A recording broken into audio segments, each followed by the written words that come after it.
दिनांक 22 अप्रैल 2025 भारत के जम्मू कश्मीर के अनंतनाग जिले के पहलगाम के बैरासन घाटी, जो कि पर्यटकों का स्वर्ग मानी जाती है, मिनी स्विट्जरलैंड के नाम से जानी जाती है।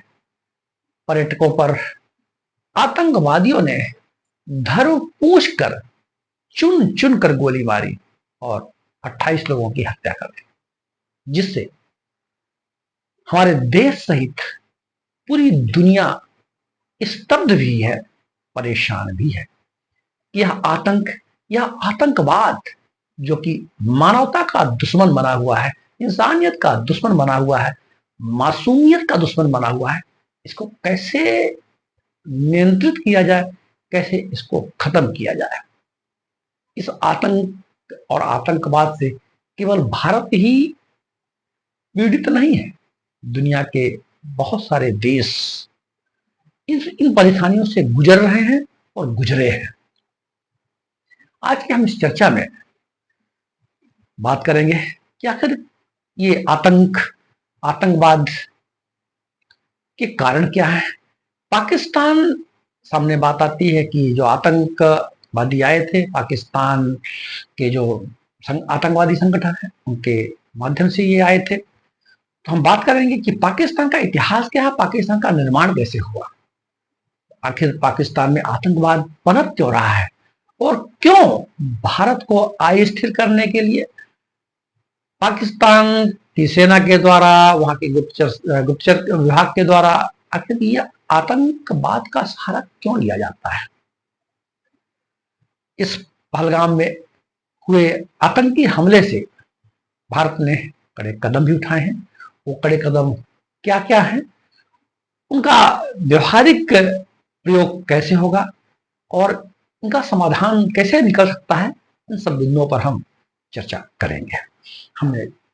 मेरा नाम श्रीकांत त्रिपाठी, आप देख रहे हैं टिप्स सिविल सर्विस, और आज की इस चर्चा में हम बात करेंगे पाकिस्तान के इतिहास की। पाकिस्तान का निर्माण कैसे हुआ। हमें पता है कि 1947 में जब हमारा देश आजाद हुआ, भारत का विभाजन हुआ, तो एक देश पाकिस्तान बन गया और भारत। लेकिन थोड़ा हम इतिहास में चलते हैं, प्रीवियस में चलते हैं, तो प्राचीन काल में भारत एक अखंड भारत के रूप में जाना जाता था, जहाँ के आज जिसे हम पाकिस्तान कहते हैं वो भारत का भाग था। पूर्वी पाकिस्तान जो आज बांग्लादेश है, वहाँ भी अखंड भारत का पार्ट था।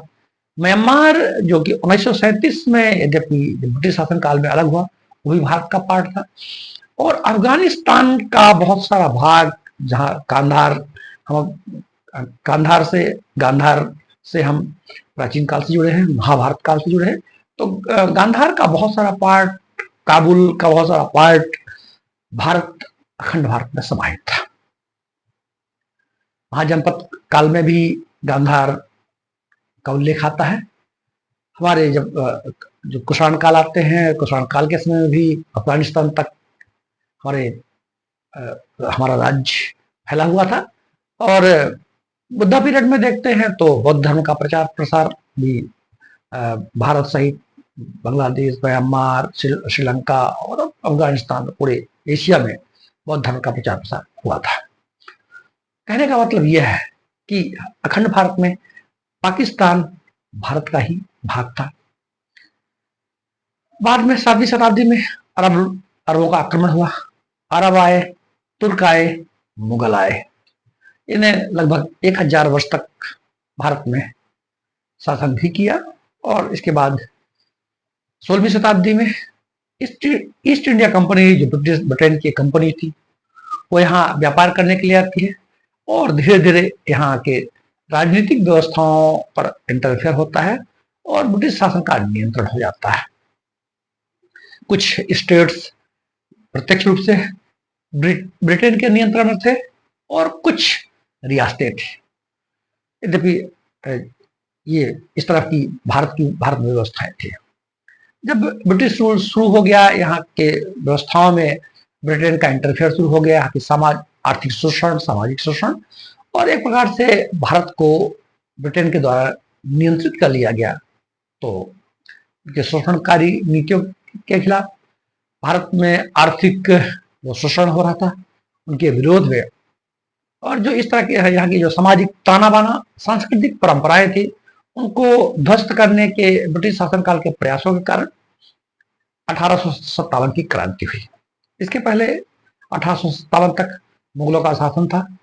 बहादुर शाह जफर अंतिम मुगल शासक थे। अंग्रेजों ने उनको यहाँ से निर्वासित कर दिया, यंगून भेज बर्मा जो रंगून भेज दिया गया, यंगून भेज दिया गया, जहां 1862 में उनकी मृत्यु हो गई। और 1857 की क्रांति के पश्चात भारत पूरी तरह से ब्रिटेन के अधीन हो गया, ब्रिटिश क्राउन के अधीन हो गया। 1857 की क्रांति में भारत के हिंदू और मुसलमान दोनों संप्रदाय के लोग हैं। पूरे भारत के अधिकांश क्षेत्रों में ब्रिटिश शासन के खिलाफ में क्रांति हुई और स्वतंत्रता संघर्ष का प्रयास भी किया गया। अंग्रेजों के दिमाग में यही से बात समाहित हो गई कि यदि भारत में रूल करना है, भारत में शासन करना है, तो हिंदू और मुसलमानों को बांटा जाए, हिंदू और मुसलमानों को अलग अलग किया जाए।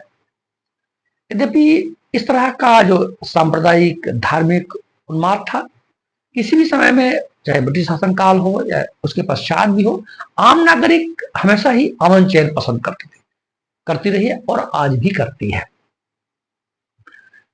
कुछ सत्ता के भूखे लोग, कुछ कट्टरपंथी धार्मिक उन्मादियों के द्वारा इस तरह के उन्माद फैलाए जाते हैं, जिससे आतंक और हिंसा फैल जाती है। 1857 की क्रांति के पश्चात हिंदू और मुसलमानों का विभाजन ब्रिटिश शासनकाल ने करना शुरू किया और इसी समय 1885 में भारतीय राष्ट्रीय कांग्रेस की एंट्री होती है और जो कि देश की आजादी के लिए प्रयासरत हो गए। आगे हम बढ़ते चले और बंगाल विभाजन हुआ। उस समय भी भारत के सभी संप्रदाय के लोग एकजुट होकर के ब्रिटिश शासनकाल का विरोध किया, बंगाल विभाजन का विरोध किया और एक प्रकार का सांप्रदायिक एकता की एकजुटता की प्रदर्शन भी किया। लेकिन इसी समय अंग्रेजों की चालें सफल होती रही और एक नया संगठन मुस्लिम संप्रदाय के द्वारा, मुस्लिम धर्म के द्वारा मुस्लिम लीग की स्थापना की गई। इसका उद्देश्य था कि जो मुस्लिम समाज के लोग हैं उनके हितों की बात करना, उनके राजनीतिक उत्थान की बात करना, ये ऐसा ही प्रयास चलता रहा। 1909 में माल्य मिंटो सुधार आया और मुसलमानों को पृथक निर्वाचन दिया गया। यहाँ से भी एक पृथकता की भावना मुस्लिम धर्म में मुसलमान जो मुस्लिम समाज के लोग थे उनमें प्रवेश कर गई और ऐसे धीरे धीरे एक पृथकता की भावना कि हिंदू और मुसलमान अलग अलग हैं, अलग अलग इस तरह के भाव आते जाने से टू नेशन थ्योरी, दो अलग अलग राष्ट्र की थ्योरी भारत में मुस्लिम समाज में, मुस्लिम धर्म के मानने वाले लोगों में पनपने लगी। 1930 में अल्लामा इकबाल जो एक शायर थे, उनके द्वारा पहली बार पाकिस्तान को एक राष्ट्र के रूप में कल्पना की गई कि पाकिस्तान जैसे एक राष्ट्र होना चाहिए जहां जो मुस्लिम बहुल क्षेत्र हैं उनको मिला करके एक पाकिस्तान राष्ट्र। ऐसा कहा गया कि जो मुस्लिम धर्म है, उनकी समाज, उनकी संस्कृति, उनका इतिहास, उनका रीति रिवाज, उनका रस्म, उनकी परंपराएं हिंदुओं से मेल नहीं खाती, अतः एक पृथक राष्ट्र इनको बना देना चाहिए। ऐसा अल्लामा इकबाल ने एक कल्पना की थी, शायर थे। 1933 में रहमत अली जो कि मुस्लिम छात्र थे और इंग्लैंड के कैम्ब्रिज विश्वविद्यालय में पढ़ते थे, उन्होंने एक पैम्पलेट लिखा और उस पैम्पलेट में पहली बार पाकिस्तान शब्द उन्होंने दिया, पाकिस्तान की अवधारणा दी और पाकिस्तान शब्दावली की रचना की। पाकिस्तान ये आपका पंजाब, अफगानिया, सिंध, बलूचिस्तान, इन क्षेत्रों को मिलाकर के पाकिस्तान राष्ट्र की कल्पना की गई। 1940 में लाहौर अधिवेशन में मोहम्मद अली जिन्ना ने स्पष्टतः टू नेशन कॉन्सेप्ट को क्लियर किया कि मुस्लिम समाज के लोग, मुस्लिम धर्म को मानने वाले लोग भारत के साथ नहीं रह सकते, अतः एक पृथक राष्ट्र बनाया जाए। ब्रिटिश शासनकाल में ब्रिटेन भी चाहता था कि भारत को कमजोर करने के लिए भारत में ऐसी पृथकतावादी भावना को पैदा किया जाए, ताकि देश की आजादी के बाद भी भारत एक मजबूत राष्ट्र के रूप में, एक अखंड भारत के रूप में न रहने पाए। उनकी चालें, उनकी जो कुटिल नीतियां थी वो कामयाब होती चली गई। भारत छोड़ो आंदोलन हुआ और इसके पश्चात मुस्लिम जो लीग थी उसके द्वारा प्रत्यक्ष कार्यवाही दिवस भी किया गया, जिससे कि कई जगह हिंदू मुस्लिम राइट भी आए और स्पष्टता ये कहा गया कि हमारा जो हमें एक मोहम्मद अली जिन्ना उस तत्कालीन जो मुस्लिम समाज के जो नेता थे, सभी तो नहीं थे लेकिन जो कुछ लोग एक पृथक राष्ट्र की भावना रखते थे, तो उनने इस बात को रखा कि मुस्लिम एक अलग से नेशन, एक अलग कंट्री बना दिया जाए।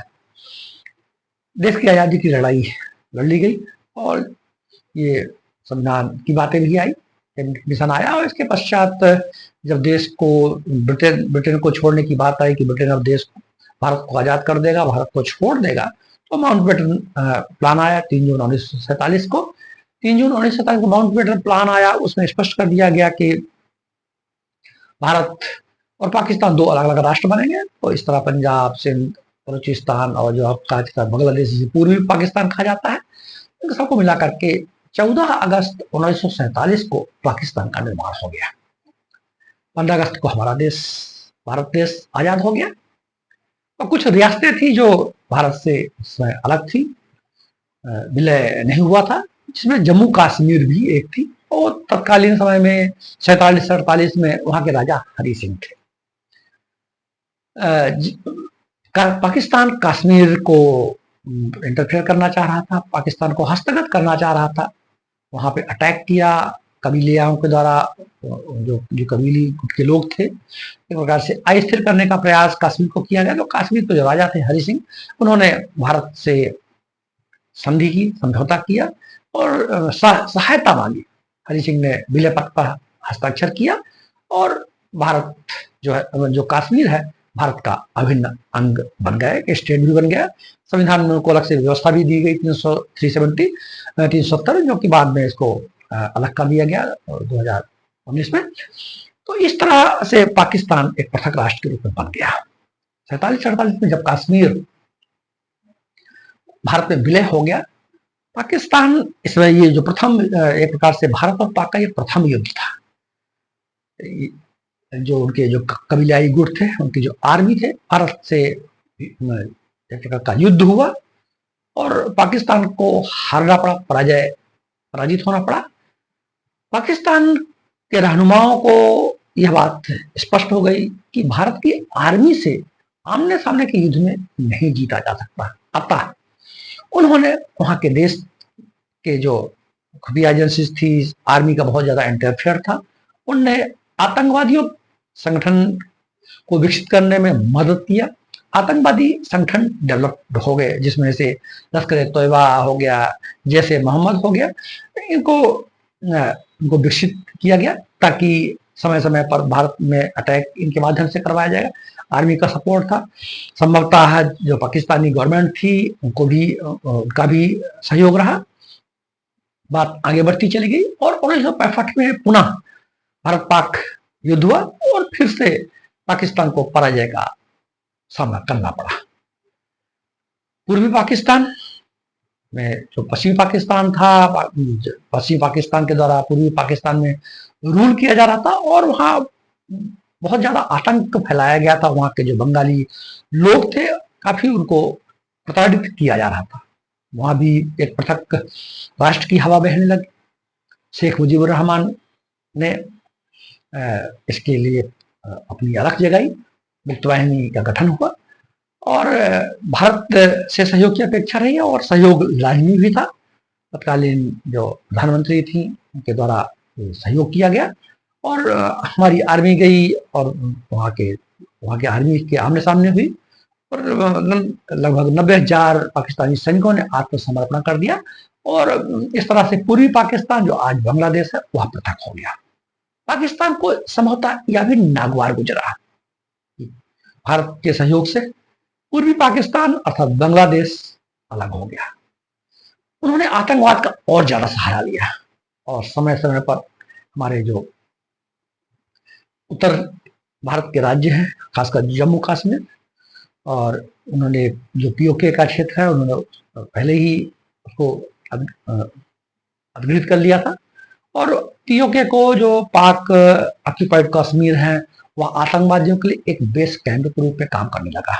वहाँ आतंकवादियों को technology, funding, trainings, brain wash यह सब करके और भारत में समय समय पर आतंकवादियों को घुसपैठ करा जाता है। और ऐसे कई बार ऐसा हो चुका। हमारा देश इस बात को भूला नहीं होगा।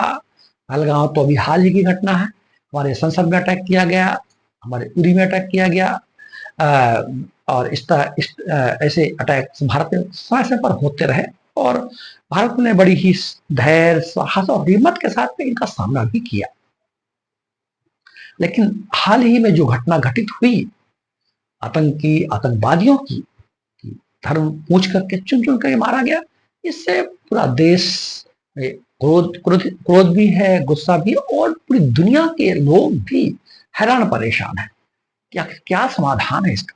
भारत ने कड़े एक्शन भी लिए, कड़े शब्दों में अपना विरोध भी जता दिया और संभवतः आगे चल करके आतंकवाद को नियंत्रित करने के भारत सरकार के द्वारा जो भी अंतर्राष्ट्रीय सहयोग से जो भी संभव वो सब कुछ किए जा रहे हैं, वो किए जाएंगे। आतंकवादियों के मनोबल को तोड़ने के लिए वो सब प्रयास किए जा रहे हैं और जो हमारे मासूमियत का जो खून बहाया गया है उसको न्याय दिलाने के लिए हर संभव प्रयास किए जा रहे हैं। बात आई कि जो हमारी जो सिंधु जल समझौता 1960 में हुआ था, जो इंडस वैली ट्रीटी जो हुई थी, सिंधु नदी जो कि तिब्बत से निकलती है और पश्चिम की ओर बहते हुए पाकिस्तान जाती है, जिसकी 6 सहायक नदियां हैं, 5 सहायक नदियां हैं। सिंधु तो मेन नदी है, चिनाब है, झेलम है, रावी, ब्यास और सतलज है।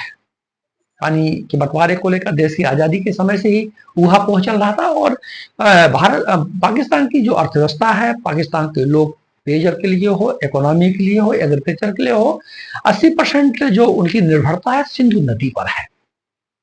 अतः बड़े ही दिल से ये समझौता भारत के लोगों ने किया, 1960 में किया और ये वर्ल्ड बैंक की देखरेख में, उनकी मॉनिटरिंग में 1960 में सिंधु जल समझौता हुआ। और ये हुआ कि पाकिस्तान इसका 80% जो 80% वाटर है सिंधु नदी का, जो चिनाब और झेलम नदी है, जो सिंधु नदी की सहायक नदियां हैं, उनका पानी का उपयोग पाकिस्तान करेगा। भारत इसका सीमित उपयोग करेगा, 20% उपयोग किया और ऐसा उपयोग करेगा कि पानी का नुकसान ना हो। जैसे हाइड्रो इलेक्ट्रिक पावर बनाया जा सकता है, नौका वाहन किया जा सकता है, ट्रांसपोर्टेशन की सुविधा की जा सकती है, लेकिन डैम बनाने के लिए ताकि जैसे पानी का बहाव, पानी का रुकाव कम ना हो। इस पहलगाम अटैक से जो आतंकी टेररिस्ट अटैक हुए, तो इस सिंधु जल का जो ट्रीटी समझौता था, इसको सस्पेंड कर दिया गया।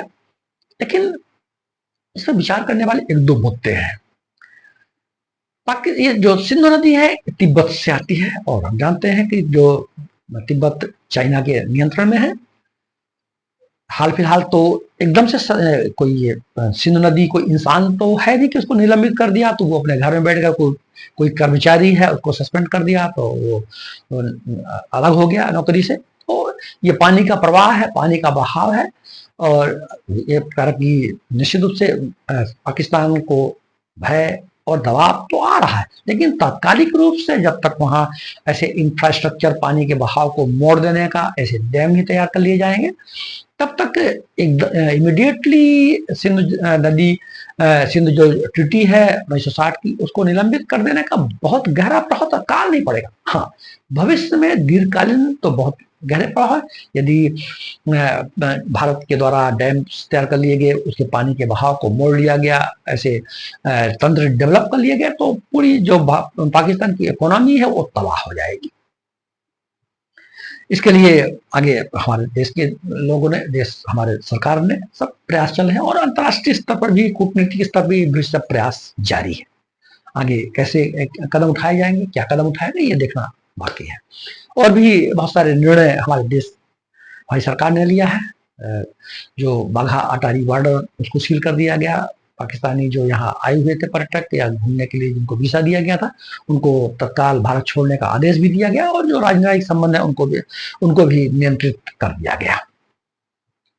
अब सवाल ये उठता है कि क्या सिंधु जल जो वाटर ट्रीटी है, ये सिंधु समझौता है, इसको रोक देने से, या जो आर्थिक आवागमन है या लोगों का आवागमन है, इसको रोक देने से आतंकवाद खत्म हो जाएगा, आतंकवाद को नियंत्रित कर लिया जाएगा। निश्चित रूप से इसका प्रभाव पड़ेगा, इसका दबाव पड़ भी रहा है। पाकिस्तान के द्वारा निष्पक्ष न्याय की बात भी की जा रही है, लेकिन हमेशा हमें यह याद रखना चाहिए कि जो आतंक है, एक तो आतंक का कोई धर्म नहीं, कोई मजहब नहीं है, सिर्फ ये दहशतगर्दी है, हिंसा और भय फैलाने का एक तरीका है। इसको गन से नहीं, मन से, मिसाइल से नहीं, विचारों से। वास्तव में जहां भी आतंक, पाकिस्तान हो, अफगानिस्तान हो, सीरिया हो, और जहां भी आतंक, हमास का ग्रुप हो, इजराइल हो, फिलिस्तीन हो, रसिया हो, और जहां कहीं भी इस प्रकार के आतंकवादी संगठन बने हुए हैं, तो ये एक प्रकार की आइडियोलॉजी है, एक विचारधारा है आतंक की, जिसमें धार्मिक कट्टरता, कट्टरवादिता और एक प्रकार का जो कई बार जो शिक्षा, बेरोजगारी और अर्थव्यवस्था की कमजोरी के कारण युवाओं में जो गुमराह की स्थिति निर्मित हो जाती है, वो भी आतंक की पनाह लेते हैं। लेकिन अगर हम पाकिस्तान के संदर्भ में इसको देखें, तो पाकिस्तान हमारा देश लोकतांत्रिक देश हुआ, संविधान बना और लगातार निर्वाचित सरकारें और बड़ी स्थायी सरकारें और स्थायी लोकतंत्र, मजबूत तंत्र दुनिया का सबसे बड़ा लोकतंत्र के रूप में सामने आया। लेकिन पाकिस्तान कभी भी लोकतांत्रिक रूप से मजबूत नहीं हो पाया। आर्मी का और वहां की जो खुफिया एजेंसी है ISI का हमेशा इंटरफेयर बना रहा। लोगों का ध्यान शिक्षा, बेरोजगारी, व्यवसाय, अर्थव्यवस्था की ओर न जाने पाए, तो और कई बार तो उनकी जो आपसी मतभेद है वहां के राजनेताओं में, पहले के जो हो, चाहे जुल्फिकार भुट्टो जी हो, बेनजीर भुट्टो जी हो, बाद में इमरान खान जी आए, नवाज शरीफ जी आए, तो इन सब के आपसी मतभेदों के कारण से भी आर्मी को इंटरफेयर करने का मौका मिल जाता है। आर्मी के द्वारा इस बात को बढ़ावा भी दिया जाता है कि भारत को एक दुश्मन राष्ट्र के रूप में प्रोजेक्ट किया जाता है और वहां के युवाओं का ब्रेन वॉश भी किया जाता है, ऐसा चर्चा में रहता है। ISI भी अपनी बातें इन्हीं आतंकवादियों के माध्यम से देश को अस्थिर करने का प्रयास करती है, और उनका कहना है कि जो भारत ने हमको जख्म दिया है, हमारा कश्मीर तो भारत का अभिन्न है, तो उन्होंने कश्मीर को लेने की कोशिश किया।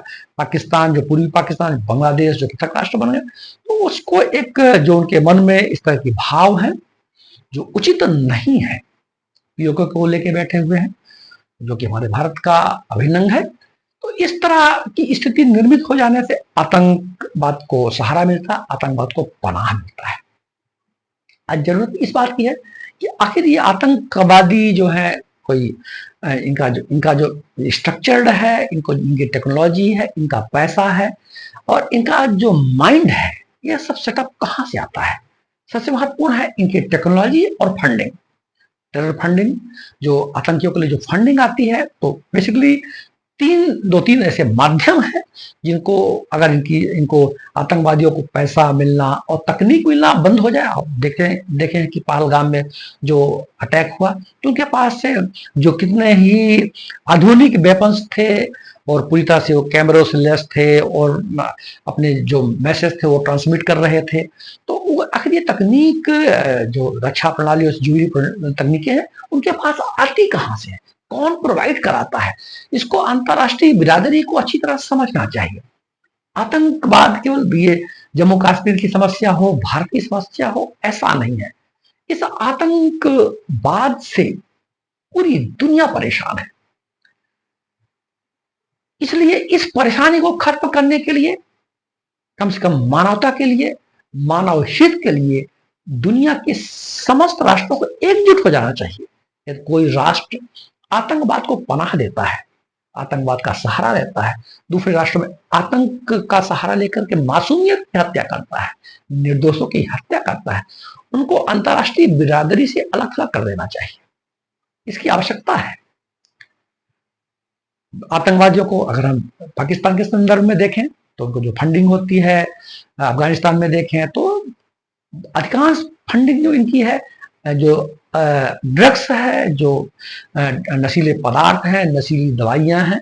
अफगानिस्तान में देखें तो अफीम की तस्करी बेहद ज़्यादा है, पाकिस्तान में भी है और भी अन्य देशों में भी जो ड्रग्स की तस्करी की वजह से इनको बहुत ज़्यादा फंडिंग मिल जाती है। ड्रग्स की तस्करी अवैध है, तो अवैध तरीके से ये एक देश से दूसरे देश और इसका ये ट्रांसपोर्टेशन करते हैं और उसे फंड इकट्ठा करते हैं और इस फंड से इनकी आतंक फैलाने में इनको मदद होती है। दूसरा है इनके जो फर्जी एनजीओ और चैरिटेबल संस्थाएं हैं, उनके माध्यम से इनको बहुत सारा दान के रूप में फर्जी संस्थाएं हैं, कई फर्जी एनजीओ हैं, कई फर्जी चैरिटेबल संस्थाएं हैं जिनको इनको पैसा मिलता है, फंडिंग होती है और इन जो फर्जी चैरिटेबल संस्थान है उनके माध्यम से ये पैसा प्राप्त करते हैं और इसका उपयोग वो आतंकवाद को फैलाने में लेते हैं।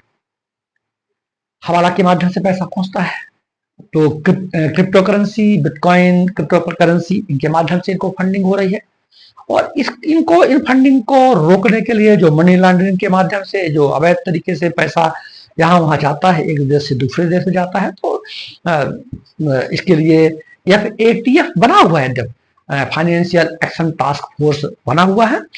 पाकिस्तान को कई बार ग्रे लिस्ट में भी डाला गया है। तो आज जरूरत इस बात की है कि यदि आतंकवाद को खत्म करना है तो आतंक की जो रीढ़ है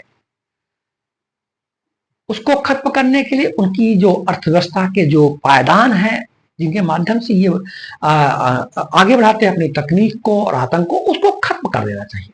दुनिया के समस्त देश आज टेक्नोलॉजी से बहुत डेवलप हो गए हैं, आर्टिफिशियल इंटेलिजेंस से डेवलप हो गए हैं, ड्रोन सिस्टम से डेवलप हो गए हैं और अत्याधुनिक रक्षा प्रणाली से डेवलप हो गए हैं।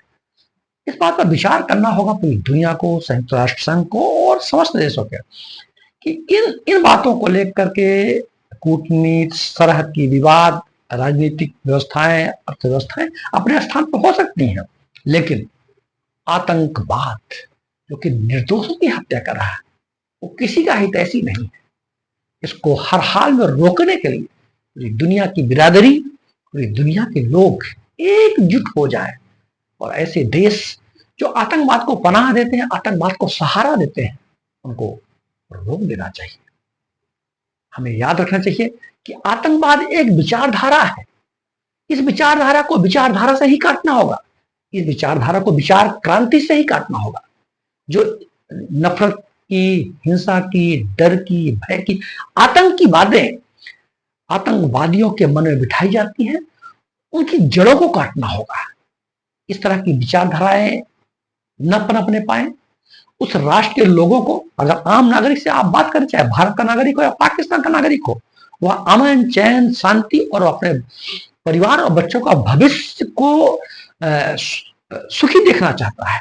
ना तो भारत की आम जनता, ना तो पाकिस्तान की आम जनता इस तरह के आतंकियों को, आतंकवाद को से न कभी खुश होती है, ना तो बढ़ावा देती है। अगर उनसे चर्चा किया जाए तो जब कहीं चाहे भारत में खून बहे या पाकिस्तान में खून बहे तो आम जनता इससे हैरान परेशान होती है।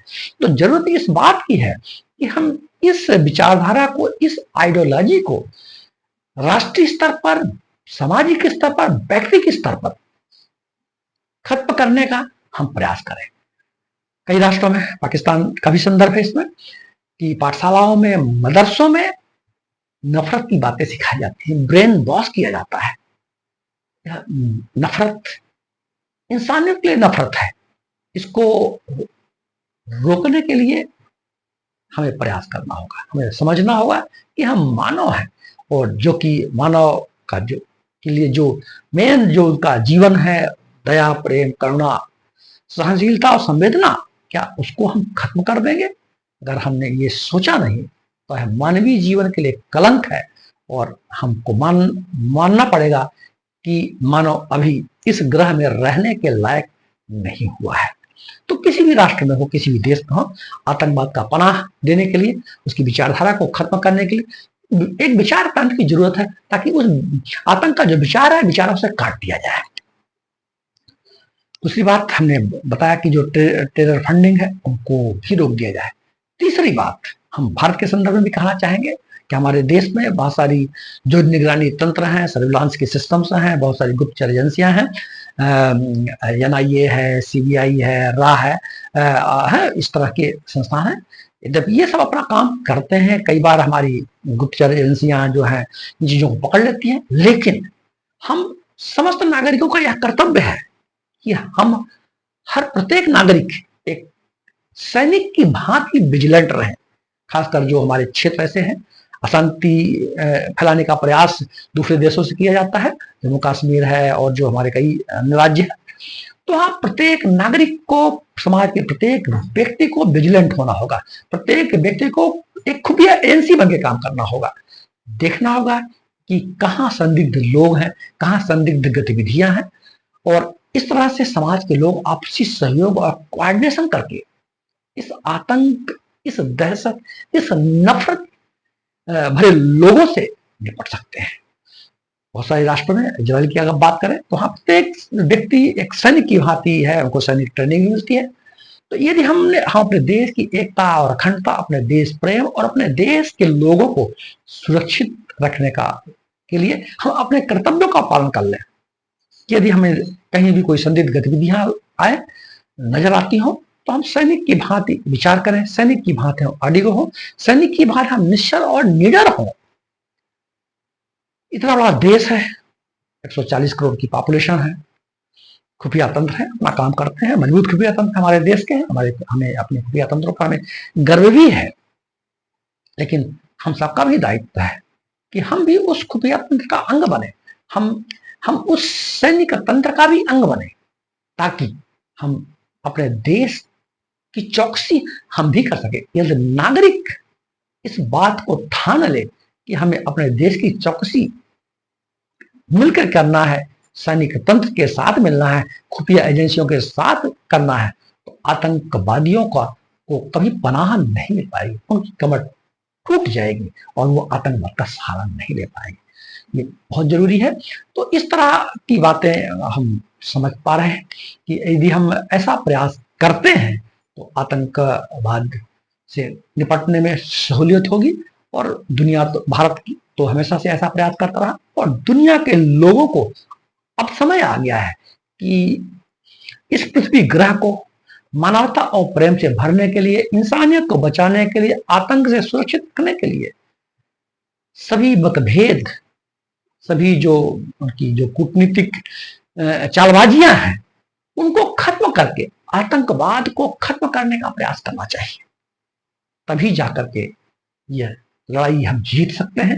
नहीं, कभी यह आतंकवाद ऐसा भस्मासुर बन जाएगा, ऐसी स्थिति निर्मित हो जाएगी कि इस ग्रह को, इस मानवीय ग्रह को बड़ा भारी नुकसान हो सकता है। हम आशा करते हैं कि दुनिया के समस्त राष्ट्र इस जो अभी इस तरह की हत्याएं, आतंक फैले हैं, इसको बड़ी ही संवेदना से विचार करेंगे, सभी भेदभाव भुलाकर बात करेंगे, और उन आतंकवादियों को, आतंकवाद को पनाह देने वाले देशों को उनकी रीढ़ को तोड़ देने की बात है, ताकि वो आतंकवाद को पनपने ही ना दे, आतंकवाद को बढ़ावा ही ना दे। तो हम हमारी बात को यही समाप्त करते हैं, और हम चाहते हैं कि हम समस्त देशवासी, आज हमारा पूरा देश दुखी है, क्रोधित है, हम बड़े संयम से काम भी ले रहे हैं, बड़े धैर्य से काम भी ले रहे हैं। धैर्य खोने का भी अवसर है, लेकिन धैर्य और संयम से बहुत सारी जीतें भी होती हैं, और हमारा राष्ट्र उस तरह बढ़ भी रहा है। तो हम आशा करते हैं कि हमारा पूरा देश आज की इस जो विषम परिस्थितियां हैं उसमें एकजुट है, और एकजुट होकर के एक सैनिक की भांति विचार करेगा। देश की एकता और अखंडता के लिए, देश को देश प्रेम से ओतप्रोत करने के लिए आगे बढ़ेगा और हमारे देश में अमन चैन लाएगा, खासकर जम्मू और कश्मीर में, जो कि पर्यटकों का स्वर्ग है और पर्यटन वहां की अर्थव्यवस्था की धुरी है। और आतंकवादियों का यही मंसूबा भी है कि वहां की अर्थव्यवस्था को अस्थिर कर दिया जाए, वहां की पर्यटन को अस्थिर कर दिया जाए, ताकि जम्मू कश्मीर कमजोर पड़ जाए। हम देखते हैं जब से ये 370 की धाराएं हटी, लोगों का आवागमन बढ़ा और करोड़ों पर्यटक रजिस्टर्ड हुए वहाँ। सभी जैसे समाचार है कि सभी होटलें बुक हुई, बहुत लोग वहां पहुंचे। लेकिन इस दहशत गर्दी से बचने के लिए जरूरी है कि हम विजिलेंट रहें, हम देश के जो नागरिक कर्तव्य हैं उनको पालन करने के लिए आगे बढ़े। यदि हम अपने नागरिक कर्तव्य, प्रत्येक व्यक्ति नागरिक कर्तव्यों का पालन करना शुरू कर दे, प्रत्येक व्यक्ति एक सैनिक तंत्र में भाग लेना, स्वैच्छिक रूप से भाग लेना शुरू कर दे, तो कोई कारण नहीं है कि आतंक और आतंकवाद ज्यादा दिनों तक टिक नहीं पाएगा। तो आज हम यही अपनी बातें ही समाप्त करते हैं और आशा करते हैं कि इस विषम परिस्थिति में हम धैर्य और संयम से काम लेंगे, लेकिन निडर होकर के हम देश को बचाने के लिए आगे बढ़ेंगे। जय हिंद, वंदे मातरम।